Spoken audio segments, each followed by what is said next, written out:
'Twas the night before Christmas, when all through the house not a creature was stirring, not even a mouse. The stockings were hung by the chimney with care, in hopes that St. Nicholas would soon be there. The children were nestled all snug in their beds, while visions of sugar plums danced in their heads. And mamma in her kerchief, and I in my cap, had just settled our brains for a long winter's nap. When out on the roof there arose such a clatter, I sprang from my bed to see what was the matter.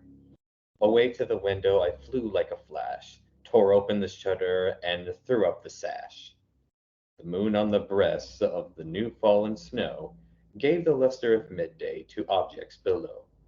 When, what to my wandering eye should appear, but a miniature sleigh and 8 tiny reindeer, with a little old driver so lively and quick, I knew in a moment it must be Saint Nick. More rapid than eagles, his coursers they came, and he whistled and shouted and called them by name.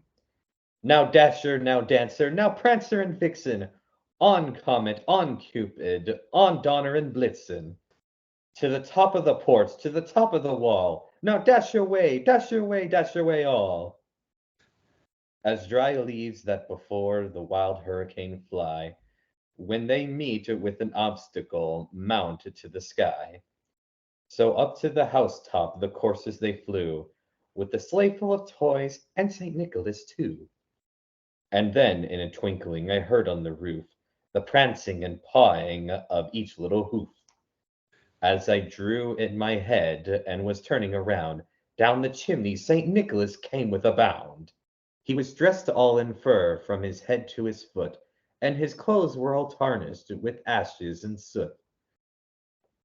A bundle of toys he had flung on his back, and he looked like a peddler just opening his pack. His eyes, how they twinkled, his dimples, how merry!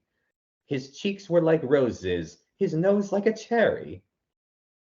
His droll little mouth was drawn up like a bow, and the beard on his chin was as white as the snow. The stump of a pipe he held tight in his teeth, and the smoke it encircled his head like a wreath.